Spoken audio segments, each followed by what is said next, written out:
Ang kwentong ito ay hango sa totoong buhay. Mula ito sa isa nating kabayan na itago na lang natin sa pangalang Fidel. Taong 1985. Naga. Maraming pamamaraan ang manggagamot para isalba ang buhay ng pasyente. Ganon din si Fidel. Nagbago ang buhay magbula na makaengkwentro ang isang kapre. Ang higante ay nagbigay ng tabako. Ang upos nito ang ginamit ng binata para pagalingin sa samot-saring karamdaman ang bawat taong lalapit. Hindi naman talaga manggagamot si Fidel. Isa lamang siyang binata na ang pangarap ay gumaling sa malalang karamdaman ang ina. Nagtungo sa iba't ibang lugar para maghanap ng manggagamot pero wala ni isang nagtagumpay sa pagtubos ng kalagayan. Hanggang sa nakasalamuha ang isang kapre. Nakakausap na parang normal dahil nag-aanyong tao. Pagkatapos isalaysay ang kwento ng buhay, inabutan siya ng tabako na nakabalot sa dahon ng saging. Tinanggap ito ni Fidel, lalo na nung sinabi na nakapagpapagaling ng sakit. Huli na nang mapagtantong kapre ang kausap. Paglingon nagbago ang anyo, naging dambuhala. Gayunpaman hindi takot ang naramdaman kung hindi kagaanan, kaya taos-puso ang pagtanggap sa bigay na tulog. Nang mapagaling nito ang ina, tuwang-tuwa. Dito nagsimula ang buhay bilang manggagamot, nang ikalat ng ina na marunong siyang magpagaling. Magmula ng araw na yon, hindi na naubusan ng pasyente. Ngayong araw, kamot-ulong sinalubong ni Fidel ang umaga. Pagtingin niya sa bakuran, may iilang nag-aantay. Kausap ng pasyente ang ina. Walang haba sa pagmamalaki sa kanya. Dali-dali itong tinawag para kausapin. Nanay naman, awat na nga ho. Ang aga-aga pa kung ano-ano sinasabi niyo eh. Nakakaya na po. Wika ni Fidel. Nahihiya ka sa ginagawa ko. Dapat nga matuwa ka dahil kinakalat ko ang kausayan mo. Hindi naman may pagkakaila dahil merong pruweba. Kahit sino pa ang tumingin, sasabihin na mahusay ka talaga. Wika ni Aling Nene. Nakangiti habang pinagmamalaki ang anak. Nanay, kasi parang pinipilit niyo ang mga tao na maniwala. Nagsasalita nga kayo, nakikinig sila. Pero malay natin baka kung anong isipin. Hindi lahat ng tao pare-pareho. Baka iba ang pagkaintindi nila. Magbalak pa ng kung ano. Puro ka talaga negatibo. Mabuti pa maligo ka na. Mag-agahan. Dahil magsisimula ang araw na ito, marami ka na namang gagamutin. Humahaba na ang pila sa labas ay naku Diyos ko. Napabuntong hininga si Fidel. Kumilos na rin para masimulan ang araw. Nahirapan sa unang pasyente dahil nalagutan ng hininga bago pa maipasok sa tahanan. Kamot-ulong hinarap ni Fidel ang pamilyang nagdala. Manong naman, hindi ako Diyos para bumuhay ng patay. Bakit niyo sa akin dinala? Dumiretso na lang sana kayo sa embalsamador. Hampas ang inabot ni Fidel sa ina. Wala talagang habas yung bibig mo, anak. Lugmok na nga ang kaanak. Tinagdagan mo pa. Pasensya na po kayo sa anak ko. Subukan mo muna kasi bago ka magsalita. Ay kayo po, pwede muna kayo magintay sa labas. Hindi makakagamot ng anak ko hanggat nandito kayo. Sige na, Fidel. Subukan mo muna. Tulalang nasundan ng tingin ng binata ang ina. Lumabas ito kasama ang kaanak ng pasyente. Maging siya ay nalugmok. Ilang saglit pang tumitig sa katawang karap. Maya-maya pa, nakarinig ng boses. Fidel, alam kong naninibago ka. Biruin mo.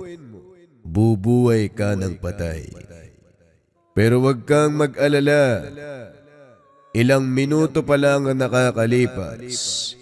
Magmula nung lisanin ng kaluluwa niya ang katawan, may magagawa ka pa para buhayin yan. Pati ba naman ikaw? Hoy, paano ko bubuhayin yung patay? Anong silbi ng binigay kong gamit sa'yo? Kumilos ka na bago pa mahuli ang lahat. Maniwala ka sa iyong kakayahan. Magtiwala sa iyong sarili. Buhayin mo ang tao. Gusto ko ang dala nilang alay. Kakaibang uri ng alak. Buhayin mo na ang pasyente. Mag-inuman tayo mamayang gabi. Sira ulong kapre to. Alak lang pala ang gusto. Bubuhay pa ako ng patay? Ilang sandali ang lumipas bago sinimulan ni Fidel ang panggagamot. Inalis sa isipan ang pagdududa. Inilabas ang tabako ng kapre, sinindihan, at saka binuga sa direksyon ng pasyente. Hinayaan niyang sakupin ng usok ang kabuuan nito. Inilagak ang abo sa mesa. Ginamit ito upang makabuo ng guhit sa magkabilang palad at noo. Ang nagbabagang upos, idiniin sa kanang pulso. Nilapatan din ng dasal habang nakapatong ang palad sa noo ng pasyente. Habang umuusal, sinasabayan ng kapre sa pagbigkas. Pagkatapos ito, pinalipas ni Fidel ang ilang oras. Inilawan sa silid ang pasyente. Lumipat sa sala upang doon ipagpatuloy ang panggagamot sa ibang nag-aantay. Pagsapit ng gabi, saktong natapos ang lahat ng pasyente, binalikan ang kwarto. Maging si Fidel na siyang gumamot ay hindi makapaniwala. Nakaupo sa higaan ang kaninang walang buhay na lalaki. Ngayon mulat ang mga mata. Buhay na buhay. Sinuri muli ang kalagayan. Nakahinga nang umayos na ang lahat. Hoy, Tabachoy. Pangalawang buhay mo to. Huwag ka masyadong kumakain ng kung ano-ano para hindi ka nalalagay sa alanganin. Nga pala, namatay ka sandali ah. Nakita mo ba si Satanas? Manggagamot ka ba o si Raulo? Hindi naman ako masama para makita si Satanas. Grabe naman to. Nagbibiro lang. Kakabuhay mo lang galit ka na kaagad. Mamaya takihin ka sa puso, ang taba mo pa naman. Sige na nga, bumangon ka na. Nasa labas ang kaanak mo, iyak ng iyak. Bilisan mo. Muli siyang nakatanggap ng papuri sa lahat ng tao. Baliwala lang ito dahil nasanay na. Pero ang ina ay sinabayan. Pumasok na lamang siya sa kwarto at inasikaso ang mga gamit. Ibinalik sa pagkakabalot ang tabako ng kapre. Nag-iisa lang ito. At kahit ilang beses mang gamitin ay hindi nauubos. Itinago sa lagayan at hinayaang makapagpahinga. Nag-ayos na rin siya ng higaan para makatulog. Sa kalagitnaan ng gabi, nagising si Fidel nang marinig ang boses ng kapre. Paglabas, bumungad ang itsura nito na parang lasing sa kanto. Nakasandal sa puno, bumubuga ng usok. Nakasanayan na ito ng binata dahil magmula nung nakatagpo ang nilalang, ginigising siya ng 10 oras. Natutulog yung tao tapos ginugulo mo. Kung hindi ka inaantok, wag mo kong idamay. Ano ba? Dapat may mahalaga kang sasabihin ha? Binulabog mong pagpapahinga ko eh. Sa susunod na araw, may darating na pasyente. Huwag kang magpakampante. Banta siya sa buhay mo. Banta sa buhay ng ibang tao. Yung nanay mong bungangera, bantay ang maigi. Malaki ang tsansa na siya ang unang mabiktima. Napatitig si Fidel sa higante. Walang bahid ng pagbibiro ang salita nito. Napahugot siya ng hininga pagkatapos ay tumango. Maraming salamat sa babala. Hilingin ko lang din sa araw na mangyari yan. Sabihan mo ko. Hindi ko may papangako, Fidel. Hindi sa lahat ng oras kasama mo ko. Nasa iyo ang pagsubok. Kinakailangan mong matyagan. Aralin ng bawat taong nakakasalamuha. Hindi lahat ng magaan ng pakikitungo ay mabuti. Marami dyan ay nagpapanggap lang. Muling napabuntong hininga si Fidel. Kapag ganito ang usapan, mangyayari at mangyayari. Kilala niya ang kapre. Ilang beses na rin siyang binigyan ng babala nito noon pa man. Dumaan ang mga araw na pasubsob sa panggagamot si Fidel. Katuwang si Aling Nene sa pag-aasikaso at pagtanggap ng mga pasyente. Dumarami ang lumapit dahil kasagsagan ng ubot-sipon. Diretso sa malalang sitwasyon kaya nagpasuri na sa kanya. Wala siyang tinanggihan. Lahat ng taong magpapatingin ay inatupag. Isang hapon, maagang natapos ang panggagamot. Lumuwas muna ng bayan si Fidel para makabili ng kailangan sa tahanan. Siya ang pumunta dahil ayaw pagbuhatin ng mabibigat na dalahin ang ina. Naiwan ito sa bahay para magbantay at maghanda ng hapunan. Sa kalagitnaan ng pagluluto, isang bata ang kumatok. May dala itong bayong na may lamang damit. Punit ang suot. Gusgusin ang paslit. Tinanong pero panay lang sa pagyuko. Sa awa, pinapasok at saka binihisa ng maayos. Pinakain na rin ng maluto ang hapunan. Tineng, saan ka ba nang galing? Pinabayaan ka ba ng mga magulang mo? Dahan-dahan sa pagkain baka mabulunan ka. Walang makikihati, walang aagaw. Hinahinay. Napakamot na lang sa ulo si Aling Nene habang pinapanood ang bata. Walang tigil sa pagsubok kahit puno na ang bibig. Isa rin sa napansin, parang hindi na masyadong ngumunguya pa, diretso sa paglunok. Kinulang ang isang pitsil ng tubig, isahan ang lagok. Mabaging langit. Ginutom yata ng isang dekada ang batang ta. Wika ng matanda habang napatanda ng krus. Pinagsandok ng maubos ang nakahain sapag. Kinulang pa rin, kaya hinain na ang lahat. Tulalang nakatitig sa bandehado at plato na walang kalaman-laman. Meng, kung sasali ka sa paligsahan ng pagkain, ay siguradong mananalo ka kaagad. Ang dami ng kinain mo. Lumobo ang tiyan mo. Doon ka sa sala maupo at antay si Kuya Fidel. Magliligpit lang ako ng pinagkainan mo. Para ka ring manok, ang daming kalat. Ay naka, magluluto pa ako, inubos mo lahat. Inasikaso ni Aling Nene ang gawaing kusina. Panay ang pagsulyap sa batang nakaupo. Tahimik lamang ito. Nakatitig sa kanya. Hindi na pinag-isipan ng kung ano. Dahil bata pa lamang ito. Normal ang ganitong kilos. Makaraan ng ilang sandali, dumating na si Fidel. May dalang supot ng karne.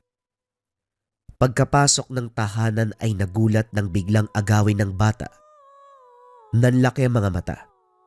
Nakatitig habang nilalantakan ang hilaw na karne. Maging si Aling Nene ay natigilan. Labis ang pagtataka sa bata. Nay, namalengke lang ako. May kinupkup na kayo. Saan ba galing yan parang patay gutom? Pati hilaw na karne kinakain. Sino ba yan? Aba malay ko. Bigla siyang pumasok.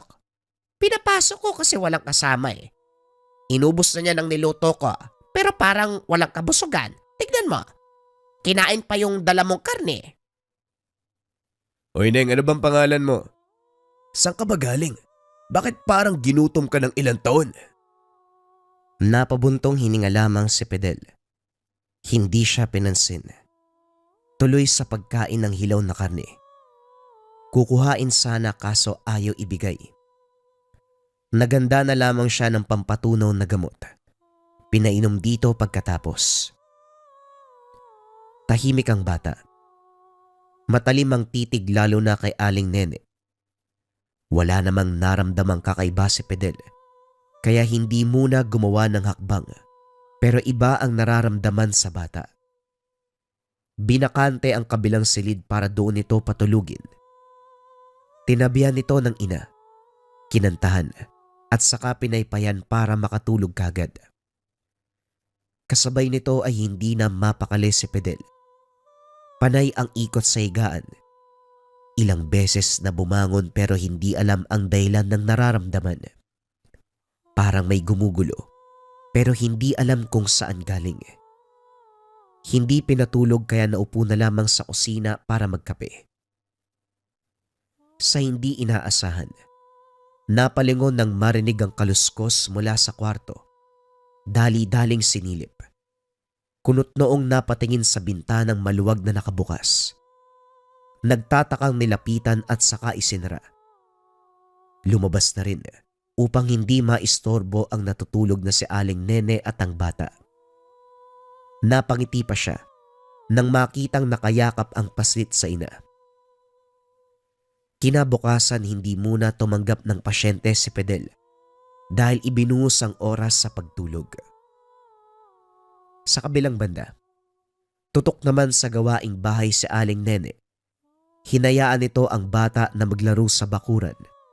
Hindi inasahang lalaruin ang alagang manok. Napansin na lang na lumapit ang paslit. May dugo sa bibig. Meron ding balahibo ng manok sa magkabilang kamay. Pagtingin ay patay ang alaga. Kalahati na lamang ang natira sa katawan. Ibinalik ang tingin sa paslit. Nakangiti na ito. Dali-daling tinawag si Fidel. Sa muling paglabas hindi nakita ang bata. Wala na sa bakuran. Wala rin sa likod ng bahay. Ang tanging naiwan ay ang kalahati ng manok. Napabuntong hininga si Fidel. Pinapasok ng tahanan si Aling Nene at saka si Nuri. Nagtataka ito sa ginawa niya, pero sumunod din sa bawat salita. Nakahinga ng walang maramdamang banta ng sumpa. Sa ngayon, pinagbawalan ang ina na kumausap ng kahit na sino, lalong-lalo na kung makikita muli ang paslit. Naglaan ng oras ang binata para makausap ang kapare. Isinalaysay ang tungkol sa naganap. Tahimik na nakikinig. Walang imik. Bumubuga lamang ng usok mula sa hinihit-hit na tabako. Nang walang sagot, tumigil sa pagsasalita si Fidel. Parang hindi ka naman interesado. Babalik na nga lang ako sa loob. Tatalikod na sana pero biglang nagsalita ang nilalang. Ano ba ang gusto mo? Hanapin ko ang bata tapos ihanap sa'yo. Huwag kang tamad. Nagpapatawa ka ba? Nagiging palabiro ka na, no? Pwes, huwag mo nang ipagpatuloy dahil hindi ka nakakatawa. Hihingi lang ako ng payo para kapag nakaengkwentro ko na ang bata, alam ko na ang gagawin. Alam mong hanggang panggagamot lang ang kaya ko. Hindi ko pa nasusubukan na mapalaban sa ganitong klaseng nilalang. Gawin mo kung ano ang bulong ng tadhana. Nasa puso't isipan mo yan, Fidel. Hayaan mong kumilos ang sarili nang naayon sa sitwasyon. Huwag mo masyadong problemahin ang bagay na yan. Magtiwala ka sa iyong kakayahan at sarili. Magtiwala ka sa ibinigay ko sa iyo. Hindi lubos maintindihan ang ibig sabihin, pero nagtiwala siya sa kaibigan. Sa pagsapit ng panibagong araw balik sa panggagamot, may ngiti sa labi na tinanggap ang mga pasyente. Si Aling Nene sa kabilang banda, balik din sa gawain. Siya ang umaasikaso sa mga bagong dating. Matandang babae ang kasalukuyang ginagamot ni Fidel. Unang pasok nito ay hindi siya mapakali. Hindi maintindihan ang dulot na presensya. Sinasabi nitong may karamdaman, sa kaloob-looban ang pananakit. Sinuring mabuti, subalit walang makuha. Masyadong malinis. Walang bahid ng anumang sakit. Lola, sigurado po ba talaga kayo na may dinaramdam? Ilang beses ko nang sinuri ang katawan mo, pati ang dugo. Pero wala naman ako maramdaman. Malusog ka rin masyado eh. Ano po ba ang sintomas na napansin nyo upang masabing nagkakasakit ka nga? Lola, alam niyo po ba kung anong ginagawa ko? Isa po akong manggagamot. Nag-aasikaso ng mga taong may sakit. Hindi po tagasuri ng wala namang dinaramdam. Nagkamali po yata kayo ng pinuntahan. Umiling ang matanda. Panay ang turo sa lalamunan. Binuka ng malaki ang bibig sabay turo sa loob. Napakamot sa ulo si Fidel. Hindi kasi ito nagsasalita, kaya hindi matukoy kung ano ang gustong iparating. Lola, wala po kayong sakit. Kung pwede lang po, itigil na yung panloloko. Kasi nagsasayang lang tayo ng oras eh. Marami pang nag-aantay sa labas oh. Nagalit na ang matanda. Nagdabog sabay labas ng tahanan. Napailing na lamang si Fidel. Sinabihan ang ina na tanungin muna ang pasyente at kapag wala namang dinaramdam, huwag nang pag-aksayahan ng oras. Nagpatuloy sa panggagamot pero sa tuwing mapapasilip sa bintana, nakikita ang matanda. Masama ang titig. Hindi ito umalis hanggat sumapit ang gabi. Nakakatakot naman ang matanda niyang anak. Ano ba kasi ang ginawa mo sa kanya? Tignan mo, hindi na umalis. Ang sama ng titig. Hindi ko rin po alam na eh. Gusto niya magpagamot. Pero wala naman akong maramdaman sakit sa katawan niya. Ilang beses ko pang sinuri. Pero wala talaga eh. Baka nga, niloloko lang tayo niyan. Wala yatang magawa sa buhay. Kaya tayong pinagkakabalaan. Hayaan niyo na po yan. Alis din yan, gabi na eh.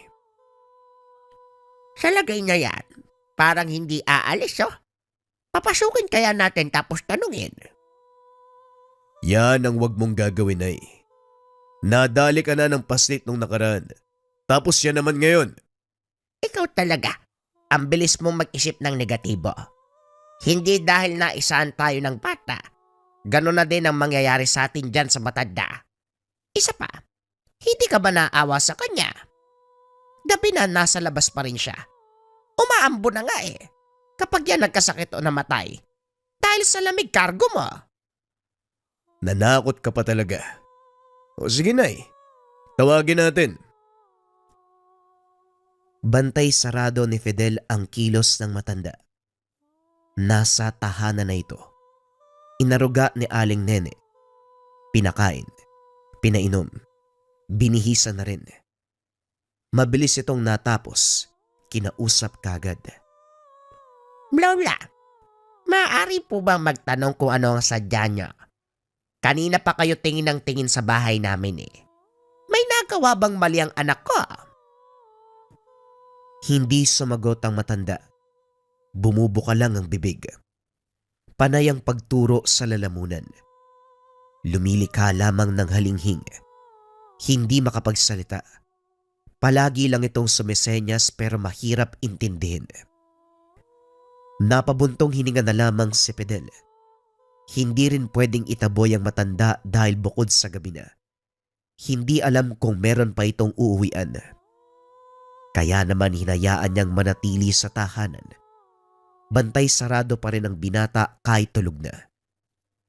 Nang makatsyempo, lumabas sandali para kausapin ang gabay. Nagpapahinga ako, pero binubulabog mo.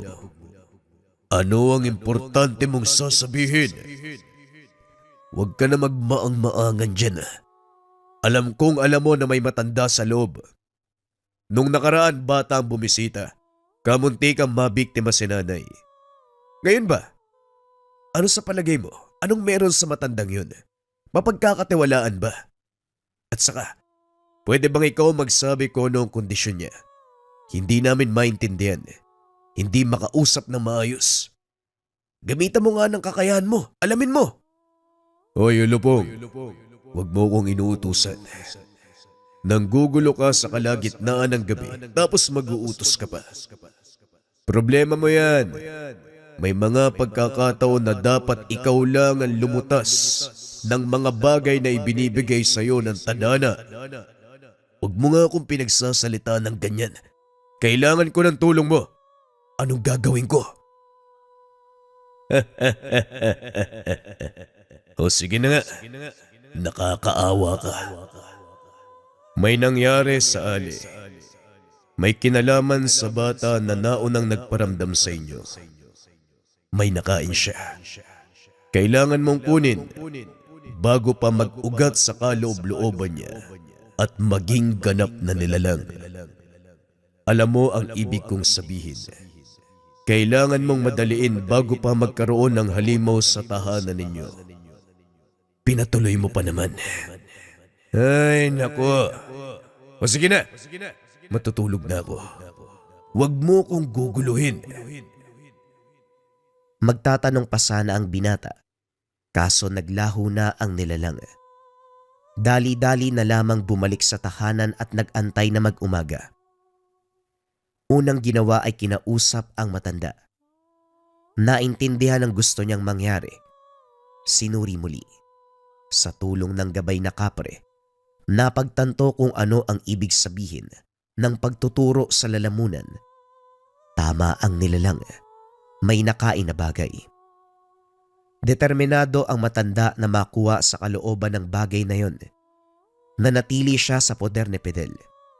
Nagintay kung kailan babalingan ng pansin. Sa pagkakataong ito, inaral pa ng binata kung paano ang tamang proseso ng pagtanggal ng sumpa. Hanggang panggagamot lang ito. Ito pa lang ang kauna-unahang beses na merong ganitong kaso. Tumagal ng ilang linggo bago natutunan. Sulit naman. Dahil pagkatapos ang ilang beses na pagsubok, nailuwa ang sumpa.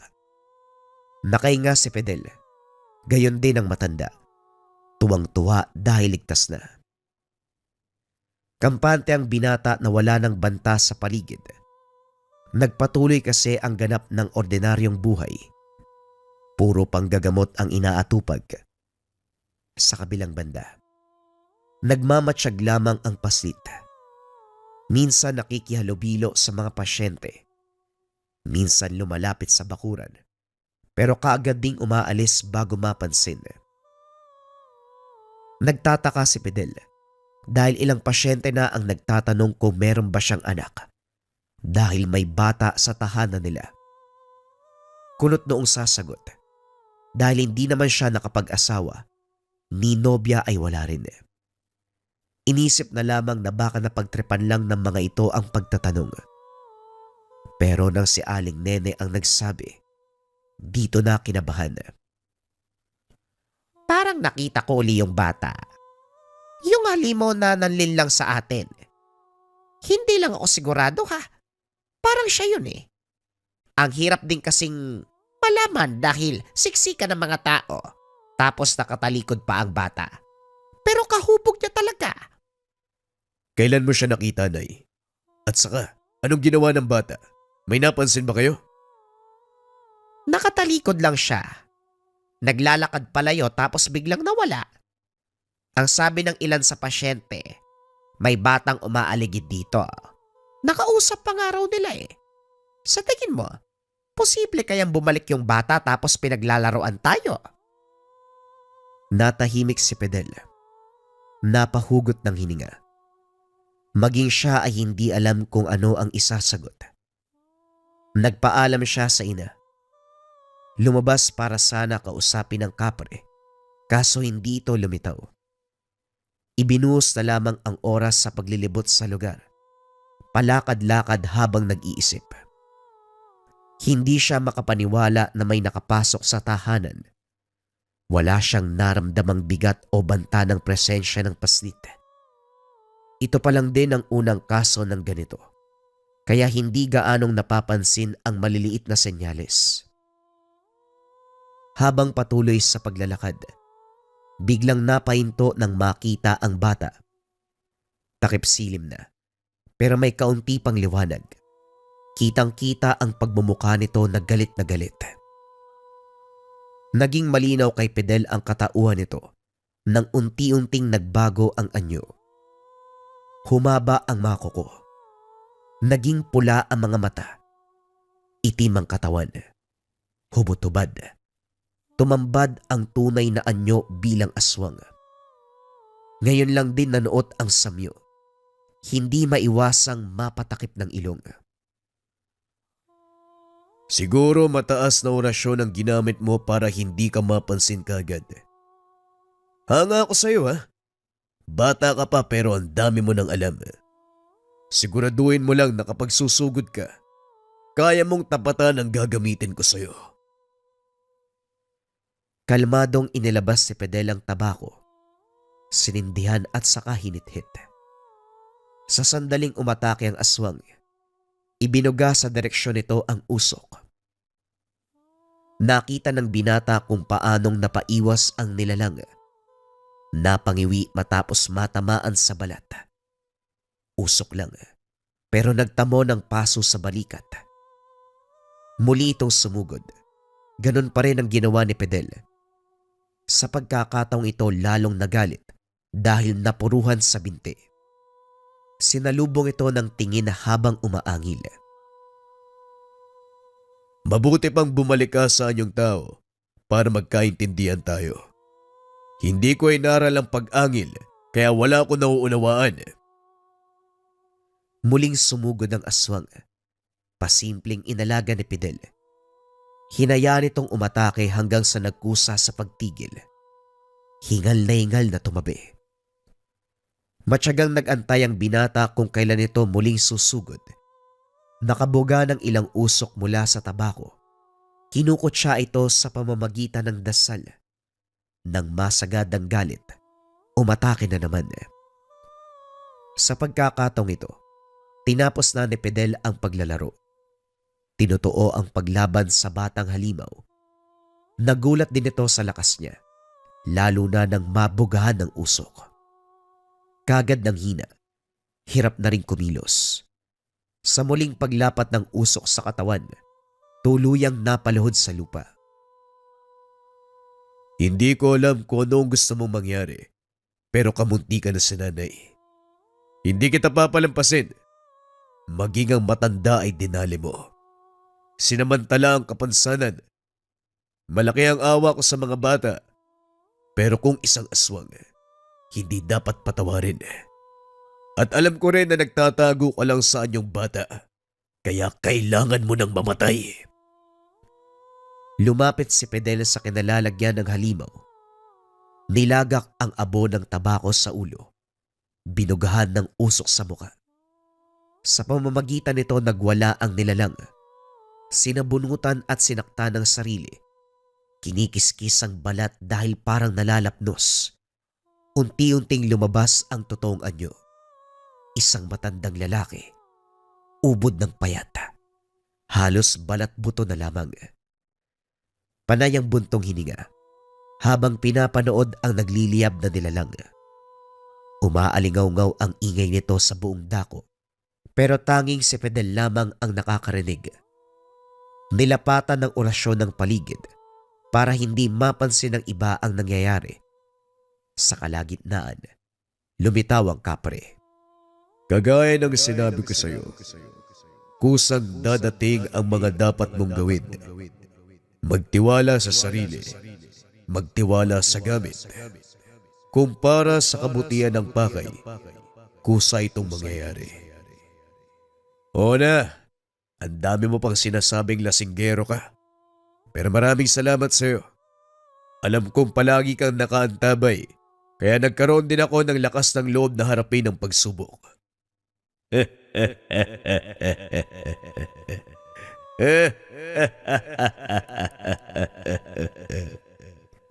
Unti-unting naglaho ang kapre hanggang sa naging abo na ang katawan ng aswang.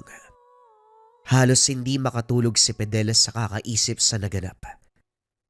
Hindi akalain na malalagay sa ganong sitwasyon. Ang tanging naisip lang ay panggagamot sa pasyente, pero umabot sa punto na nakapatay siya ng aswang. Pinagdudahan ng sarili ng una, pero dahil sa gabay ng kapre, nagkaroon ng lakas ng loob na harapin ang pagsubok. Nagtiwala sa kanyang sarili, nagtiwala sa kanyang tangan ang ibinigay ng kapre sa kanya. Isang uri ng tabako na kayang gumamot at pumatay ng nilalang. Bagong kwento pa rin ang susunod na istorya, mga kabayan. Huwag na nating patagalin pa. Simulan na ang kwento.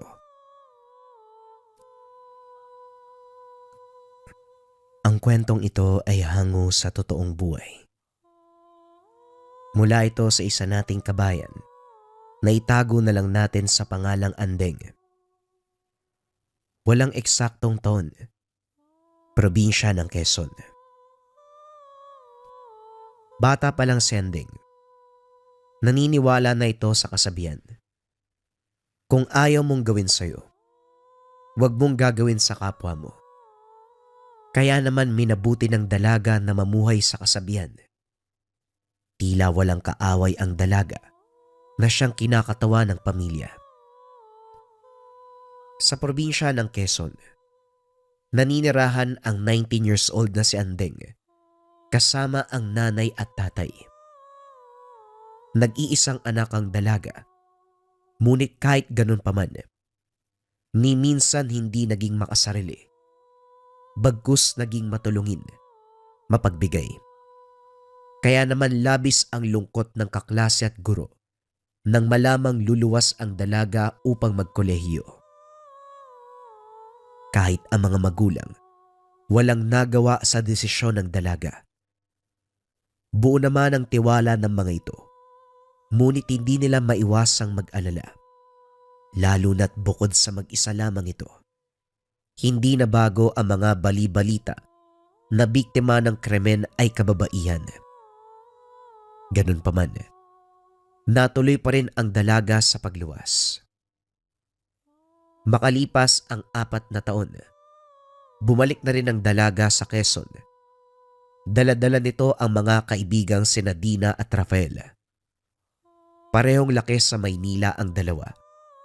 Kaya naman tuwang-tuwa ang mga ito nang yayain si Andeng na sumama sa kanya upang magbakasyon.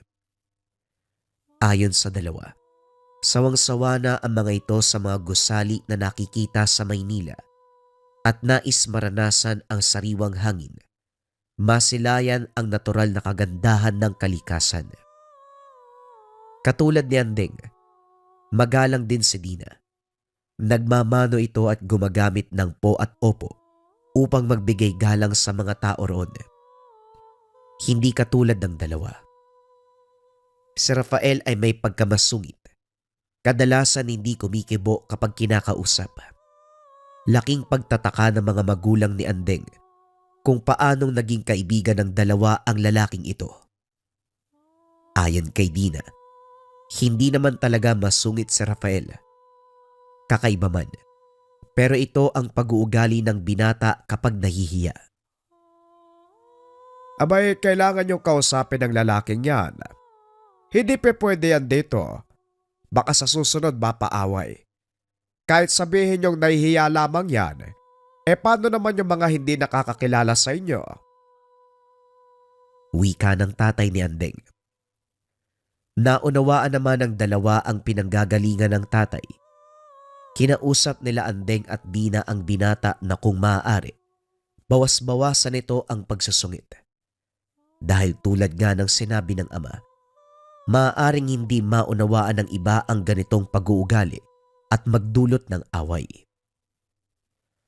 Pasensya na ho kayo. Hindi ko talaga mapigilan eh. Alam nyo naman kaya nga ako nakaiwas sa gulo. Buong kolehiyo ha. Walang gustong kumausap sa akin. Nasusungitan sila eh. Kahit ako, nagulat na pinili niyo kong kaibiganin kahit ganito ko. Wika ni Rafael. Alam namin yun, Rafael. Pero tulad nga ng sinabi namin at ni tatay, baka nga mapapaaway ka ng disoras. Ibang tao dito. Hindi lang tao, maging mga nilalang.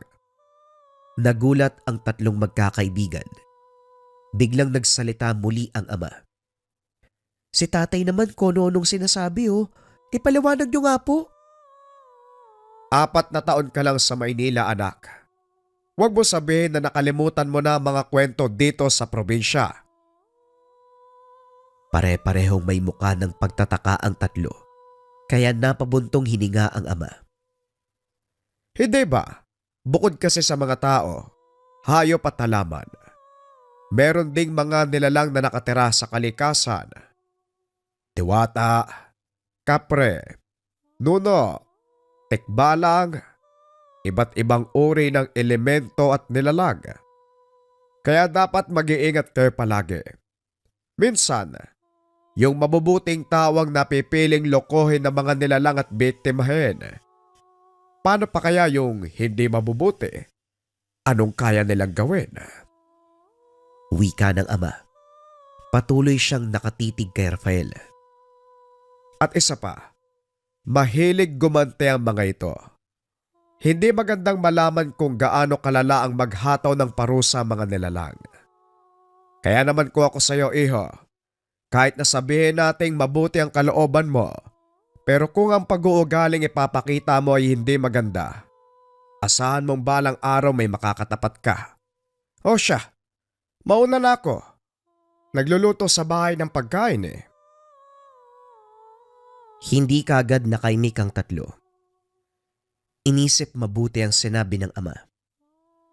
Tahimik na kumain ng tanghalian ang pamilya, kasama pa rin ang 2 bisita. Matapos nun, nagpasalamat sila at nagpahinga muna sa kwarto. Nagkwentuhan muna ang magkakaibigan. Sa huli ay napagpasya ng tatlo na lumabas mamayang gabi upang libutin ang kapaligiran.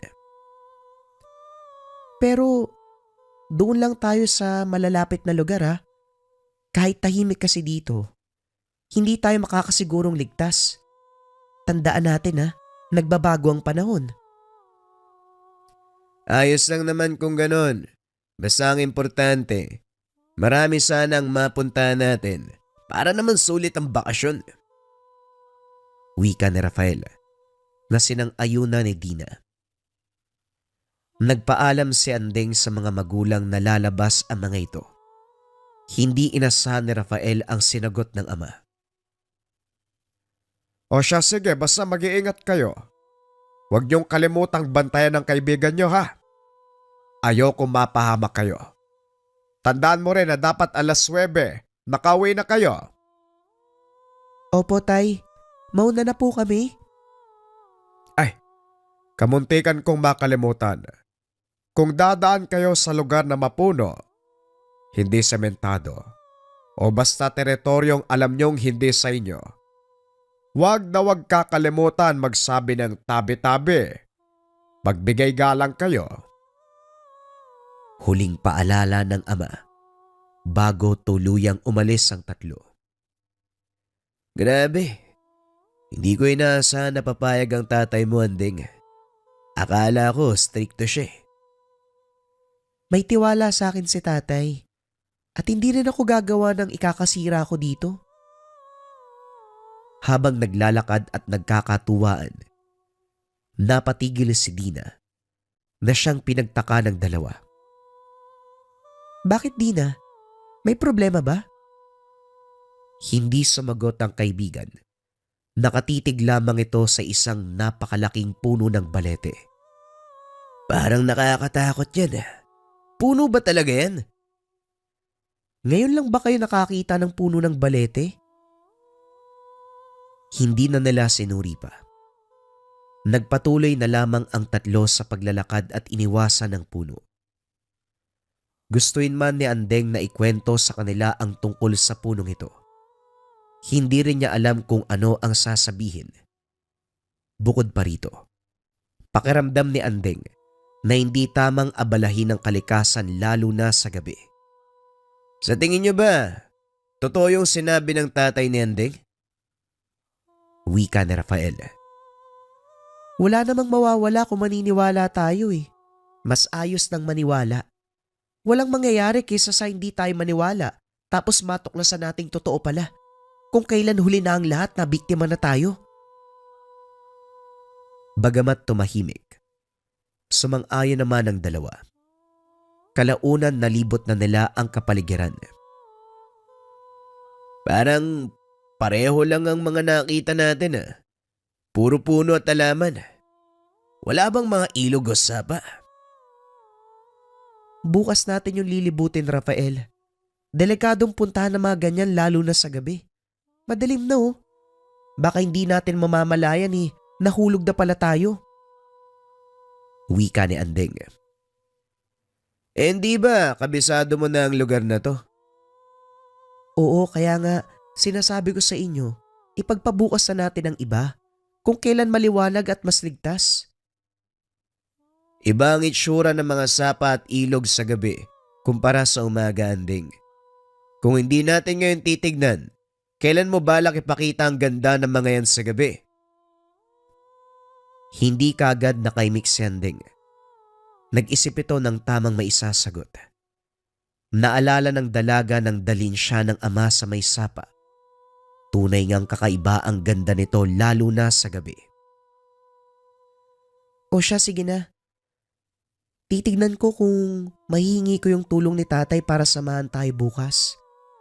Sa ngayon umuwi na muna tayo. Anong oras na rin eh? Hindi sumang-ayon ng binata sa isipan nito.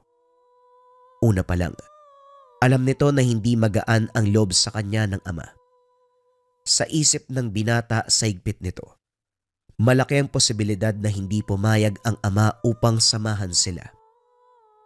Kaya naman habang naglalakad pa uwi, tinandaan ni Rafael ang bawat sulok at kantong nililikuan.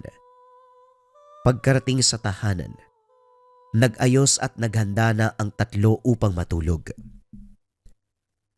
Kinagabihan habang nagpapahinga, ginising ni Rafael ang natutulog na si Dina. Niyaya itong lumabas ngunit tumanggi nung una. Ayon sa dalaga, bukod sa nagsabi na si Andeng na dadalhin sila nito bukas, pagod na rin ang dalaga mula sa paglalakbay nila kanina. Ano ka ba, Dina? Hindi naman sigurado kung dadalhin tayo eh. Lalo na't alam mo na hindi ako gusto ng tatay ni Andeng eh. Hindi na siya pinansin pa ng dalaga. Natulog na lamang. Hindi na sinubukan pang ayain ni Rafael si Andeng. Lalo na't sigurado naman siyang hindi ito papayag. Mag-isang naglalakbay ang binata ng gabing iyon. Natandaan naman niya ang bawat kanto at lugar na dinaanan kanina.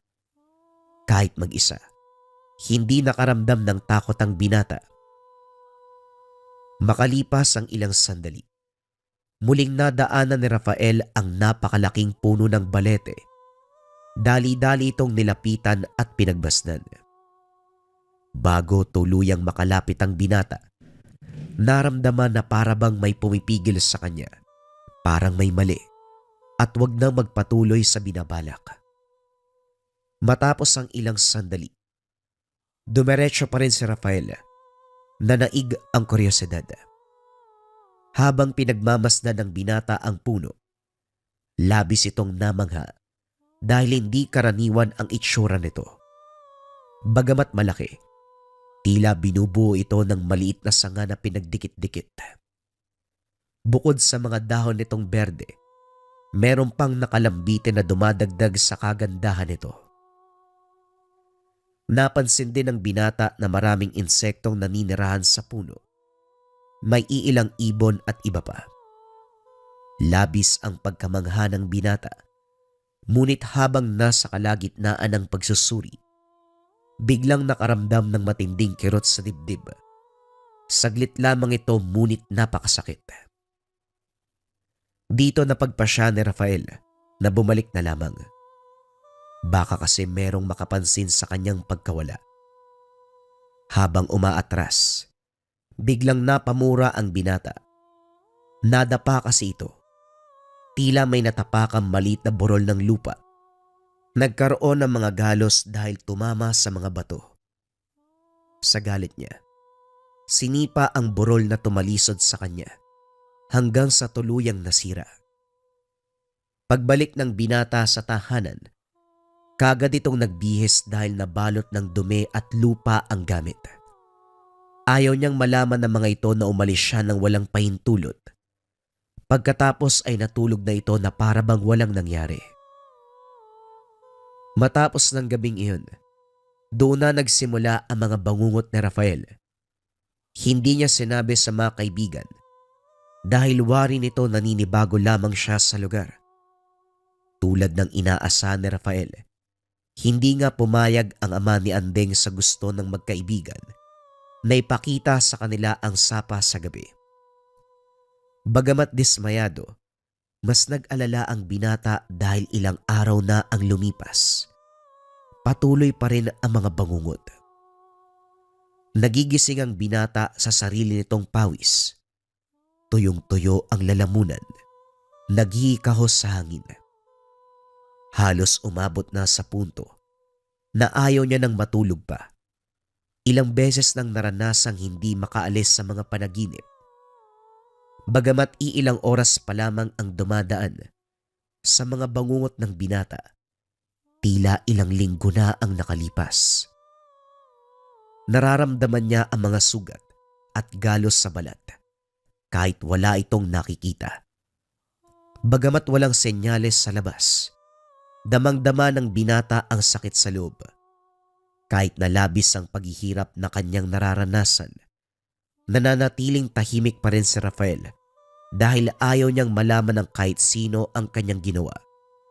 Ngunit kahit anong pagtatago ng binata, makikita at makikita pa rin sa pisikal nito ang nangyayari sa kanyang mental na kalusugan. Natapos na ang isang linggong pagbabakasyon ng mga kaibigan. Nagpaalam na sila kila Andeng at lumuwas na ang mga ito.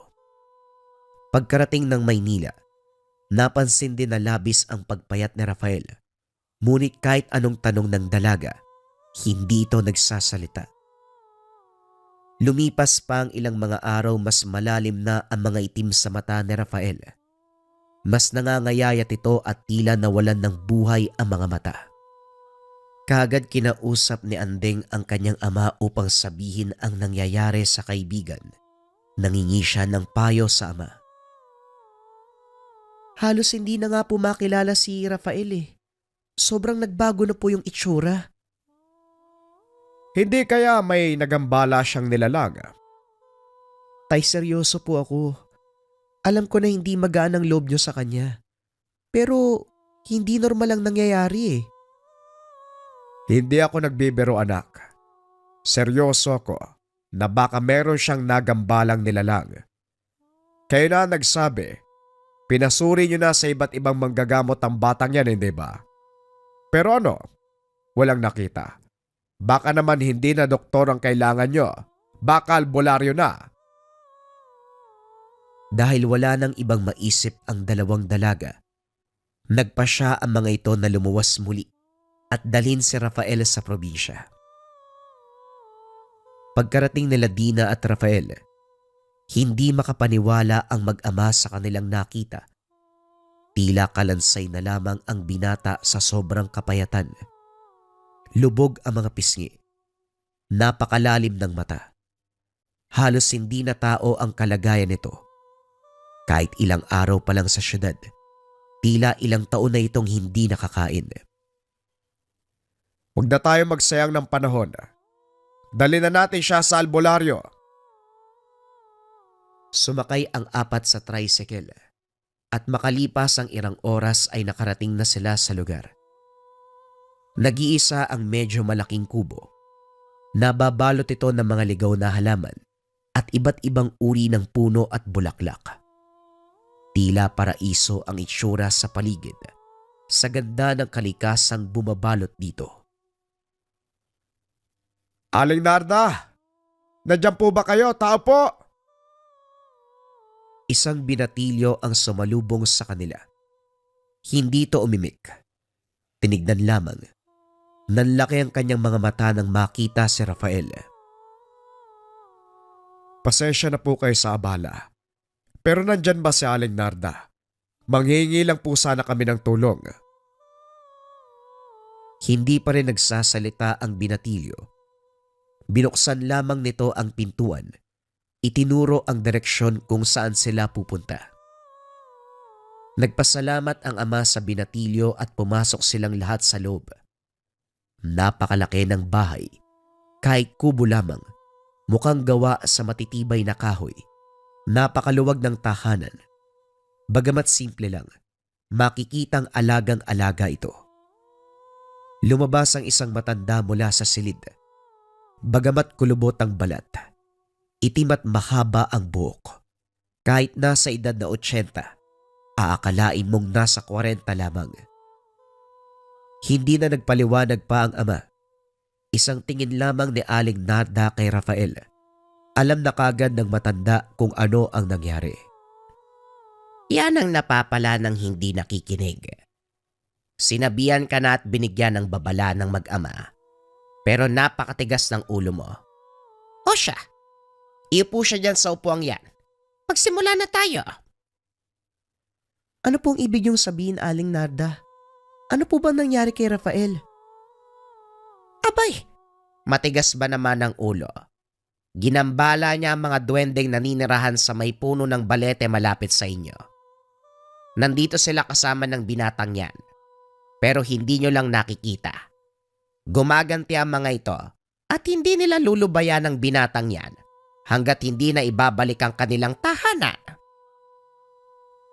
Sabi ko na nga ba, madidisgrasya talaga ang binatang yan ay nako. Aling Narda, ano po bang dapat naming gawin upang mahingi ng tawad at maibalik na ang lahat sa dati? Kinausap ng matanda ang mga gumagambala kay Rafael. Makalipas ang ilang oras, nagkasundo na ang mga ito. Hindi naman masama ang mga nilalang na gumawa nito sa inyong kaibigan. Sadyang pinerwisyo at sinira lamang ng binatang ito ang kanilang tirahan. Mabuti nga't mababait pa ang mga ito. Handa nilang patawarin ang kaibigan nyo kung susundin ang kanilang mga kondisyon. Ano po ba ang mga yon, Aling Narda? Una, kailangan nyong bumalik kung saan dating nakatayo ang bahay nila. Mangingi ng seryosong kapatawaran at mangakong hindi na ito ulitin pa. Ikalawa, kailangan nyong bumuo ng panibagong tirahan para sa kanila. Kada linggo mag-alay kayo. Iba't ibang uri ng pagkain, lalo na matatamis. Panghuli, huwag nang uulitin ang ginawa ng kaibigan nyo. Dahil sa susunod, hindi na sila magiging mapagpatawad. Buhay kaagad ang kanilang kukunin. Tinanggap naman nila ang mga kondisyon. Nagpasalamat ang mga ito at sa tulong ni Aling Narda, bumalik na sa tahanan. Bago magtungo sa may puno ng balete, nagdala ng mga prutas at asin ang ama ni Andeng. Pagkarating sa lugar, naroon pa rin ang nakakalat na lupa na pinapaligiran ng mga langgam. Tabi-tabi po, makikiraan lang po. Naalala ng binata na bukod sa ginambala niya ang lugar, hindi siya nagbigay galang sa lugar. Kahit simpleng tabi-tabi, hindi niya ginawa. Napaluhod na lamang sa pangingin ng tawad ang binata, kahit hinang-hina. Pilit itong nagsasalita, nangangakong hindi na uulitin pa. Binuo nila ang lupa, pinalibutan nito ng magagandang bato. Inalay pa rin ang mga prutas at asin na dala. Muling nangingi ng kapatawaran. Makalipas ang ilang oras ay umuwi na ang mga ito. Nangakong babalik kinabukasan upang magdala uli ng mga alay. Kahit papano, nabawasan naman ang sakit na nararamdaman ng binata. Pero sa kasamaang palad, hindi tuluyang nawala. Tulad ng pangako, bumalik muli ang grupo dala-dala ang alay. Nakita nilang wala na ang mga nilagay kahapon. Senyales na tinanggap nila ito. Nagdagdag pa ng asukal si Rafael bilang alay at muling lumuhod at nangingi ng tawad. Nagpatuloy ang ritual ni Rafael sa loob ng 1 linggo. Ngunit kahit anong ibigay at paghingi ng tawad, hindi pa rin tuluyang pinatahimik ng mga nilalang ang binata. Naiyak na lamang ito dahil hindi na alam kung ano pa ang gagawin. Sinunod naman niya ang lahat ng payo ng manggagamot. Ngunit nandito pa rin sila at ginagambala ang binata. Isang araw, hindi na nila nakita si Rafael. Labis ang pag-aalala ng tatlo. Una nilang pinuntahan ang puno ng balete, ngunit wala ang binata doon. Kung saan-saan sila nagpunta at nagtanong kung kani-kanino, ngunit sa kasamaang palad ay hindi pa rin nila nakita ang kaibigan. Hindi nakatulog ang lahat. Labis ang pag-aalala kung ano ang nangyari sa binata. Hindi po kaya, tay, kinuha na po siya? Hindi natin alam, anak. Ang kaya lang nating gawin sa ngayon ay magdasal at manalangin. Magtiwalang babalik din ang lahat sa dati. Kahit maraming iniisip, kalaunan ay dinalaw sila ng antok. Nagising na lamang si Anding. Laking tuwa nang makita nila si Rafael. Nakangiti ito. Malaman na muli ang pangangatawan. Bumalik sa dating masigla at malusog na kalagayan. Niyakap ng dalawang magkaibigan ang binata. Maraming salamat sa lahat ng tulong niyo. Saan ka ba nanggaling? Nag-alala kami sa'yo ah. Baka pa nagkwento ko hindi kayo maniwala. Sa dami ng nangyari sa'yo, sa tingin mo ba hindi kami maniniwala? Kung ano man yan, sabihin mo na. Pinaliwanag ni Rafael ang lahat na nangyari sa kanya mula sa umpisa. Nangingi ito ng tawad kay Andeng at sa ama dahil hindi ito nakinig sa mga payo at babala, kaya nangyari ang lahat sa kanya. Ang masaklap pa, ng gabing yun, hindi ko rin naman nakita yung sapa sa gabi. Pwede pa rin naman nating puntahan. Si tatay naman palagi kaming ginugulat. Para ka pong kabuti na bigla na lang lumilitaw kung saan-saan. Pero teka, iho. Hindi mo pa napaliwanag sa amin kung saan ka nagpunta kahapon. Bigla ka na lang nawala, tapos ngayon susulpot ka. Ikaw din parang kabuti. Dinala po ako ng mga nilalang dun sa lugar nila eh. Hindi ko po maipaliwanag pero kakaiba. Hindi po normal lahat ng nakita ko. Ayon sa binata, napakabait na mga nilalang. Muling nangingi ng tawad sa kanila at siya naman ay tinanggap ng mga duwende. Labis ang pagpapasalamat nito at nangako mag-aalay araw-araw. Bagamat nagpasalamat ang mga nilalang salok ng binata, hindi na nila tinanggap pa. Lalo na't kailangang bumalik ni Rafael sa syudad dahil naroon ang kanyang tahanan. Muling nagpasalamat ang binata sa kabutihang pinakita sa kanya. Nangakong hindi na muling gagambalain at palaging magbibigay galang sa mga tao, hayop, at higit sa lahat sa kalikasan. Bago pa tuluyang pinaalis ng mga duwende si Rafael, dinala muna ang binata sa sapa. Tunay ngang kakaiba ang ganda nito sa gabi. Kahit nababalot ng dilimang paligid, nagsilbing ilaw naman ng mga bituin at bilog na buwan. Napakapayapa at sariwa ang simoy ng hangin. Mahina ang alon ng tubig at tila kumakanta ang mga insekto sa gabi. Kakaiba ang ganda ng lugar, lalo na't nasa mata ito ng isang maliit na tao o duwende. Napaluwa na lamang ang binata sa sobrang kagandahan nito. Hindi sapat ang salita upang mailarawan ang nakikita at nararamdaman ni Rafael ng sandaling iyon. Pagsikat ng araw, kagad binalik ng mga duwende si Rafael sa lupa bago tuluyang umalis. May muling ibinigay ang binata sa mga nilalang. Iba't ibang uri ng matatamis na labis nilang ikinatuwa. Nagpasalamat muli si Rafael sa lahat ng tumulong sa kanya. Kila Andeng, Aling Narda at higit sa lahat, sa tatay nito. Lumuwas na muli si Dina at Rafael sa Maynila upang bumalik sa kani-kanilang mga pamilya. Eksena sa loob ng tahanan nila Andeng. O tay, bakit po kayo nakangiti?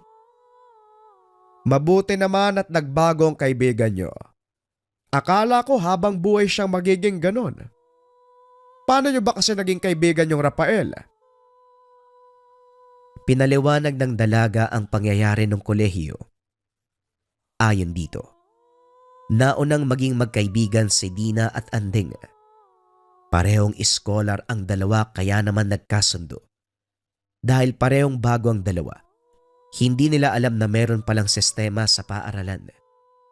Dahil sa angking galing, nalamangan nila Dina at Andeng ang mga dating nag-aaral. Dito ay nagalit sila. Isang gabi pinagtulungan sila ng ilang mga estudyante. Hindi natuwa ang mga ito dahil bago lang sila. Nalamangan ng probinsyana. Nang akmang gugulpin sana, dumating si Rafael nang marinig ang komosyon. Tinulungan sila. Mula noon ay naging matalik na magkaibigan ng tatlo. Bagamat paminsan-minsan ginagambala pa rin ng ilang estudyante, kalauna nagsawa ang mga ito dahil naroon si Rafael upang ipagtanggol sila. Kahit na masungit, matigas ang ulo ng binata minsan, hindi may kakailan ni Andeng na mabuting tao ang binata. Kaya pala hindi nyo magawang iwanan ng lalaking yon. Kahit sobra-sobra na ang pahirap niya. Akala ko pa naman, pareho kayong may gusto sa batag yon. Umabit ka ga. May gusto ka doon ano? Si tatay talaga, wala pa sa isip ko yung ganyang bagay. Sigurado ko kung sino yung para sa akin, ibibigay yun sa tamang panahon. Pero tayo huwag ka maingay ha. Si Dina, may gusto dun eh. Mabuti kung ganon. Pero total nasa wastong edad ka na. Hindi naman kita pinagbabawalan. Ang hiling ko lang mamili ka ng mabuti at yung hindi ka hahayaang maghirap. Siyempre, huwag mong kalimutang ipakalala sa amin ang nanay mo. Napuno ng halakhakan ang tawanan. Habang buhay, hindi nakalimutan ni Andeng ang sitwasyon. May tuturing man na nagambala ang kaibigang si Rafael. Pero ito ang nagtulak sa kanya upang magbago ang pag-uugali. Naging positibo. Naging palakaibigan. Isang patunay na hindi lahat ng sumpa ay masama ang ihahatid sa atin. Depende na lamang kung paano ito tatanggapin. Ito ang istorya ng sumpa ng duwende na naging biyaya sa isang binata. Familiar na ba kayo dito mga kabayan? Ang tawag dito ay lana. Ito yung kumukulo kapag merong aswang sa paligid. Proteksyon sa mga nagdadalang tao. Pero hindi lang yon ang bisa niya. Itong lana kasi mga kabayan, meron tong 27 na sangkap sa loob. Gawa to ng Antingeros del Negros, nandyan ang lahat ng pangkalikasang sangkap. Ang karagdagang bisa ng lana, ginagamit to bilang pampaswerte sa negosyo, pamparami ng kita, pamparami ng sales, pamparami ng customers. Simple lang gagawin para magkabisa tong lana. Buhay na to mga kabayan. Ginawa na yan ng Antingeros del Negros. Pwede mo siyang ilagay sa altar, pwede mo siyang ilagay malapit sa kaha. Basta maayos na lugar, doon mo lang siya ilalagay and let it work. Sobrang dami ng patunay nitong lana kung paano sila natulungan sa negosyo nila. Pag nang dumating sa kanila to, nag-times 3 yung sales nila sa negosyo. Isa na dyan si Kabayang Len na palagi nagpapatotoo sa live stream natin. Magmula nang dumating sa kanya, nag 6 digits yung income niya doon sa kanyang junk shop business. So kung interesado ka rin mga kabayan sa ganitong uri ng gamit, i-search mo lang yung shop ng Lika Merchandise.